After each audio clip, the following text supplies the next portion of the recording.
스가랴 머릿말. 스가랴는 동시대인인 학개와 더불어 유다 백성이 파괴된 성전을 재건하도록 독려하는 일을 맡았던 예언자다. 그들의 설교는 개인적 문제에 빠져있던 유다 백성을 일으켜 하나님의 백성으로서 공동의 과업에 힘을 모으게 했다. 두 예언자는 팀을 이루어 그 과업의 성취를 이끌어냈다. 그러나 스가랴가 한 일은 그 이상이었다. 왜냐하면 당시 백성들이 직면한 문제는 무너진 성전과 도성만이 아니었기 때문이다. 하나님의 백성으로서의 정체성이 무너져버린 상태였고 한 세기 동안을 이리 채이고 저리 채이면서 조롱과 멸시, 배신과 학대를 당해온 그들이었다.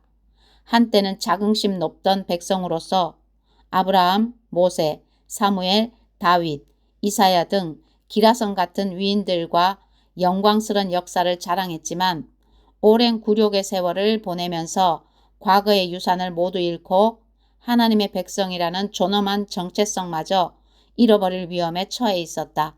스가랴는 오랜 포로 생활이 허물어뜨린 그 존엄한 정체성을 회복시키는 일의 중심 역할을 감당했던 예언자다. 그의 환상과 메시지는 하나님의 백성의 상상력에 새로운 활력을 불어넣었다. 그 환상들은 하나님의 백성에게 주권자이신 하나님의 모습을 뚜렷이 각인시켰고 유다 백성들이 오랜 오욕과 굴욕의 세월을 이겨낼 수 있게 하는 힘이 되었다. 만군의 하나님의 메시지다. 너희 조상들이 나를 노하게 했을 때 나는 너희를 벌 주기로 작정했고 그 뜻을 굽히지 않았다. 그때와 마찬가지로 이제 나는 예루살렘과 유다 나라에 복을 주기로 작정했다. 두려워하지 마라. 진실만을 말하여라. 개인적인 일에서나 법정에서나 옳은 일을 행하여라. 술수를 부려 다른 사람을 착취하지 마라. 거짓된 일이나 거짓된 말을 하지 마라. 나는 그런 것들을 미워한다. 너희는 순박하고 정직하게 살아라. 이것이 내가 너희에게 원하는 일이다. 하나님의 포고다. 스가랴 8장 14절에서 17절. 또한 새로운 믿음의 어휘로 이루어진 그의 메시지는 그들의 삶 속에서 일하시는 하나님의 장기적인 계획이 반드시 이루어질 것임을 믿게 했다. 만군의 하나님이 친히 나서서 그분의 양떼 유다 백성을 돌보아 주신다. 그분께서 그들의 영을 소생시켜 주시고 하나님이 그들 편임을 자랑스러이 여기게 하시리라. 하나님께서 그들을 들어 당신의 재건 사역에 쓰실 것이다. 그들을 주초와 기둥으로 도구와 기구들로 재건 사역의 감독자로 쓰시니 그들은 자랑스러운 일꾼 군대가 될 것이다. 당당하고 일사불란하게 씩씩하고 힘있게 늪과 진창을 서슴없이 통과해 행진한다. 하나님께서 그들과 함께 하시니 그들을 꺾을 자 아무도 없으리라. 스가랴 10장 3절에서 5절. 하지만 그것이 다가 아니다. 여러 차원에서 작용하는 스가랴의 수수께끼 같은 환상들과 시적 이미지가 가득한 그의 메시지는 타임캡슐처럼 지금도 하나님의 백성의 삶에 영향을 끼치고 있다. 그리하여 하나님과 그분의 뜻을 말해줄 언어가 부재한 이 세상 속에서 하나님이 당신의 목적을 이루어 가시는 도구로 쓰시는 그분의 백성들에게 지금도 계속해서 지혜와 소망과 확신을 제공해 준다. 그날이 오면 추운 밤이 사라지리라. 밤이 아예 모습을 감추리라. 낮이 계속될 그날이 언제일지는 하나님만이 아신다. 오고 있다. 저녁때가 되어도 새로운 아침이 동토오른다. 그날이 오면 예루살렘에서 새로운 강이 흘러나와 반은 동쪽 바다로 반은 서쪽 바다로 흐르리라. 여름과 겨울 1년 내내 그렇게 흐를 것이다. 그날이 오면 하나님께서 온 세상의 왕 오직 한 분 하나님이 되시리라. 스가랴 14장 6절에서 9절 말씀. 메시지 성경 1년 1독 스가랴 1, 2, 3, 4, 5장 말씀. 1장. 다리오 왕 2년 8째 달에 하나님의 메시지가 이또의 손자요 베레랴의 아들인 예언자 스가랴에게 임했다. 나 하나님은 너희 조상들에게 몹시 노했었다. 그러니 만군의 하나님의 이 메시지를 백성에게 전하여라. 내게 돌아오너라. 그러면 내가 너희에게 돌아가리라. 너희 부모들을 닮지 마라. 일찍이 예언자들이 그들에게 외쳤다. 만군의 하나님의 메시지다. 너희 악한 삶에서 떠나라. 너희 악한 행실을 그만두어라. 그러나 그들은 내 말을 모두 무시했고 한사코 듣지 않았다. 너희 조상들은 지금 어디에 있느냐? 죽어서 땅에 묻혔다. 그들에게 설교했던 예언자들은 어디에 있느냐? 그들도 죽어 묻혔다. 그러나 내 종 예언자들이 선포했던 메시지는 죽지 않았다. 메시지는 너희 조상들에게 들어가 제 역할을 해냈다. 그렇지 않느냐? 메시지는 그들을 일깨웠고 그들은 이렇게 말하며 돌아왔다. 그분은 말씀하신 대로 아주 분명하게 행하셨습니다. 우리는 빠져나갈 수 없었습니다. 첫째 환상, 4명의 기수. 다리오 왕 2년 11째 달 24일에 하나님의 메시지가 이또의 손자요 베레기야의 아들인 예언자 스가랴에게 임했다. 어느 날 밤 내가 보니 한 사람이 붉은 말을 타고 있었다. 그는 자작나무 숲속 그늘에 있었다. 그의 뒤에는 말이 더 있었다. 붉은 말 한 마리와 밤색 말 한 마리와 흰 말 한 마리였다. 내가 말했다. 주여, 이 말들이 지금 여기서 무엇을 하고 있습니까? 이것은 무슨 의미입니까? 전령 천사가 말했다. 내가 보여주마. 그러자 자작나무 숲의 기수가 목소리를 높여 말했다. 이들은 하나님께서 땅 위의 일을 조사하라고 보내신 기수들이다. 그들이 자작나무 숲에서 하나님의 천사에게 자기들이 보고 온 것을 보고했다. 저희가 온 땅을 두루 살펴보았는데 다 좋습니다. 모두 제대로 돌아가고 있습니다. 하나님의 천사가 보고를 드렸다. 만군의 하나님, 예루살렘과 유다의 도성에 대해 언제까지 노하시렵니까? 언제쯤 진노를 누그러뜨리시렵니까? 70년이면 충분한 세월이지 않습니까? 하나님께서 좋은 위로의 말씀으로 전령천사를 안심시켜 주셨다. 그러자 전령천사가 나를 향해 말했다. 그들에게 전하여라. 만군의 하나님께서 이렇게 말씀하셨다고 일러주어라. 하나님의 메시지다. 내가 예루살렘과 시온을 많이 아낀다. 그들을 진정으로 나의 것으로 여긴다. 그러나 온 세상을 다 가진 것처럼 살고 있는 저 사악한 민족들에 대해서는 진노가 머리 끝까지 치민다. 전에는 다소 화가 나는 정도였는데 이제는 그들이 도를 넘었다. 나는 이제 행동에 나서려고 한다. 내가 예루살렘에 돌아왔다. 이번에는 동정의 마음을 품고 돌아왔다. 하나님께서 말씀하신다. 나는 내 성전이 반드시 재건되도록 할 것이다. 만군의 하나님의 포고다. 재건 공사는 이미 시작되었다. 다시 한번 전하여라. 만군의 하나님의 포고다. 나의 도성들이 다시 번성하고 하나님이 다시 시온을 위로할 것이다. 예루살렘이 다시 나의 총애를 받게 되리라. 둘째 환상, 내 뿔과 내 대장장이. 고개를 들어보니 놀라운 또 다른 환상이 보였다. 내 뿔이 있었다. 내가 전령천사에게 물었다. 이것은 무슨 의미입니까? 그가 말했다. 이것은 유다와 이스라엘과 예루살렘을 멀리 흩어버린 권세들이다. 그때 하나님께서 그 환상에서 내 대장장이를 더 보여주셨다. 내가 물었다. 이것은 무슨 뜻입니까? 그가 말했다. 유다를 흩어버리고 희망을 모두 꺾은 그 뿔들과 싸우려고 온 대장장이들이다.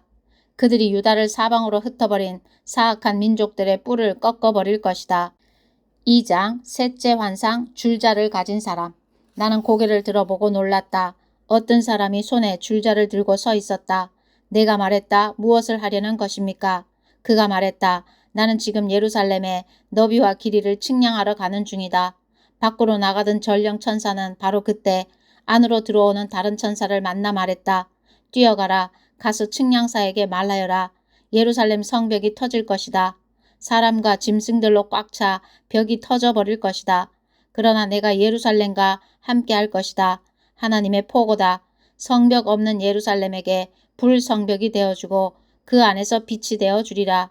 일어서라. 거기서 나오너라. 지금 당장. 하나님께서 말씀하신다. 너희가 멀리 끌려간 그곳에서 돌아오너라. 하나님의 포고다. 내가 너희를 사방으로 흩었지만 이제 시온아 바빌론에서 나오너라. 지금 당장. 만군의 하나님 곧 내게 사명을 주어 여기까지 오게 하신 영광의 하나님께서 너희를 발가벗기고 집을 빼앗은 사악한 민족들에 대해 이렇게 말씀하셨다. 너희를 때리는 자는 곧 나를 때리는 자다. 그들은 나를 때려 코피를 내고 눈을 시퍼렇게 멍들게 만든다. 때가 되면 내가 신호를 내릴 것이다. 그러면 그들은 발가벗겨질 것이다. 자기 종들의 손에 붙들려 내 동댕이 쳐질 것이다. 그러면 너희는 만군의 하나님께서 내게 이 사명을 주셨다는 것을 분명히 알게 되리라. 소리쳐 외쳐라. 경축하여라. 시온에 따라. 내가 간다. 내가 내 이웃으로 이사를 갈 것이다. 하나님의 포고다. 그때가 되면 많은 이방 민족들이 하나님 편에 설 것이다. 그들은 내 가족이 되리라. 내가 그들의 집에서 살리라. 그러면 너희는 분명히 알게 될 것이다. 만군의 하나님께서 내게 사명을 주어 여기 보내셨다는 것을. 그날 하나님께서 거룩한 성지에서 그분의 유산인 유다를 되찾으실 것이다. 예루살렘은 다시 그분의 특별한 도성이 될 것이다. 모두들 조용히 하여라. 쉿, 하나님 앞에서 침묵하여라. 그분의 거룩한 집에서 무슨 일이 일어나고 있다. 그분이 움직이고 계신다. 3장 넷째 환상. 하나님의 천사 앞에 선 여호수아. 전령 천사가 내게 대제사장 여호수아를 보여주었다. 그가 하나님의 천사 앞에 서 있는데 고발자가 나타나 그를 고발했다. 그러자 하나님께서 고발자에게 말씀하셨다. 고발자야, 나 하나님이 너를 책망한다. 내가 너는 책망하지만 예루살렘은 택한다. 놀랐느냐? 모든 것이 불타서 죄가 되겠지만 내가 예루살렘은 거기서 끄집어낸다. 천사 앞에 서 있던 여호수아는 더러운 옷을 입고 있었다. 천사가 시중드는 자들에게 말했다. 그의 더러운 옷을 벗겨주어라. 그런 다음 그는 여호수아에게 말했다. 보아라, 내가 너의 죄를 벗겨주고 깨끗한 옷을 입혀주었다. 내가 소리 높여 말했다. 그의 머리에 깨끗한 새 관을 씌워주시면 어떻겠습니까? 그러자 그들이 여호수아의 머리에 깨끗한 새 관을 씌워주었다. 그렇게 그에게 새 옷 입히는 일을 모두 마쳤다. 하나님의 천사는 그 과정을 모두 지켜보았다. 그러고 난 뒤 하나님의 천사가 여호수아에게 명령을 내렸다. 만군의 하나님께서 내리시는 명령이다. 만일 내가 이르는 대로 살고 계속 나를 섬기며 순종하면 너는 결정권을 가지고 여기 일을 감독하게 될 것이다. 여기 서서 나를 수종드는 자들 모두가 너를 받들어 섬길 것이다. 대제사장 여호수아야, 명심하여라. 여기서 너와 함께 일하는 내 동료들도 명심해야 한다. 자, 이제 내가 가지라고 부르는 내 종을 소개해 주겠다. 내가 지금 여호수아 앞에 두는 7눈을 가진 돌을 유심히 보아라. 만군의 하나님의 포고다. 내가 그 위에 이런 문구를 새겨 넣을 것이다. 내가 이 땅의 모든 더러운 죄를 하루 만에 벗겨주리라. 그때가 오면 서로 모두가 사이좋게 지낼 것이다. 서로의 집을 오가며 친구처럼 친하게 지낼 것이다. 4장 다섯째 환상. 순금 등잔대와 두 올리브 나무. 전령 천사가 다시 나를 불러 주목하게 했다. 마치 깊은 잠에서 깨어난 듯 했다. 그가 말했다. 무엇이 보이느냐? 내가 대답했다. 윗부분에 그릇이 달린 순금 등잔대가 하나 보입니다. 그 그릇에 7개의 등잔이 붙어 있는데 각 등잔이 그릇과 관으로 연결되어 있습니다. 그리고 그릇 양편으로 올리브 나무가 한 그루씩 서 있습니다. 내가 물었다. 이것은 무슨 의미입니까? 전령 천사가 말했다. 모르겠느냐? 내가 말했다. 모르겠습니다. 그러자 그가 말했다. 스룹바벨에게 주시는 하나님의 메시지다. 이것은 내가 힘으로 몰아붙일 수 있는 일이 아니다. 오직 내 영으로만 되는 일이다. 만군의 하나님께서 말씀하신다. 그러니 큰 산아, 내가 무엇이냐? 스룹바벨 옆에서 너는 모래성에 지나지 않는다. 그는 성전에 머릿돌을 놓을 것이며 그날 크나큰 함성이 울리리라. 그 후 하나님의 말씀이 내게 임했다. 스룹바벨이 성전 건축을 시작했고 그가 그 일을 완성할 것이다. 그날 온 백성이 만군의 하나님께서 너희에게 말씀을 주셨음을 확실히 알게 될 것이다. 미약한 출발이라고 이 날을 경멸하는 자가 있느냐?